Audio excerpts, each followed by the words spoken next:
Now to another very worrisome threat to our national security, Iran. Now, today on Capitol Hill, Secretary of State John Kerry defending the ongoing nuclear talks. And according to the Jerusalem Post, Secretary Kerry also taking a jab at Israeli Prime Minister Benjamin Netanyahu. Iran will not get a nuclear weapon. And anybody running around right now jumping in to say, well, we don't like the deal or this or that, doesn't know what the deal is. There is no deal yet. Is it a fair summary to say that the Iranians are wreaking havoc in the Mideast? That's not the way I would frame it. We're dealing with the people who are hell-bent on expanding their influence in the Mideast in a destructive fashion. The greatest wreaking of havoc of all and the most destabilizing thing would be if, in fact, you had a nuclear-armed Iran that projected even more power and influence than it has today. Have you ever thought of the following? Going to the Iranians and say, we will cease negotiations about your nuclear ambitions until you stop wreaking havoc on the region. I'll talk to you in classified setting or afterwards. And Senator Lindsey Graham joins us. Nice to see you, sir. Thank you. Before we get into the substance of the testimony, I want to know, was that a jab at the Prime Minister? I think so, but it doesn't add up because I asked him, are you sharing the information about the negotiations with the Israelis? And he said yes. So if they are sharing the information about the negotiations, how can he say that the Prime Minister doesn't know what he's talking about? Well, the President is not going to receive the Prime Minister when he's here next week to speak. I believe they're not sharing the details. I think the President's making a huge mistake. I find the Vice President's absence at this joint session of Congress appalling and unacceptable. I don't know where Joe Biden will be or what he will be doing, but I can't believe it's more important than to being in the chamber and listening to our best ally in the region, Israel, about the biggest threat to mankind, a nuclear-armed Iran. So what's the message the Vice President shows by not showing up? It shows complete disrespect. It shows that they're more worried about the politics in Israel than receiving information about a common threat.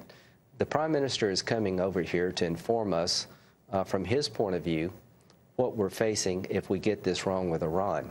And I can't believe that any sitting Vice President would be somewhere else, because the most important decision, as John Kerry would say, has said, is whether or not we get the Iranian nuclear negotiations right. And you got to remember this, the people negotiating with Iran are the same people that brought you the North Korean deal, and we know how that ended, and they're also the same people that brought you the mess in the Mideast.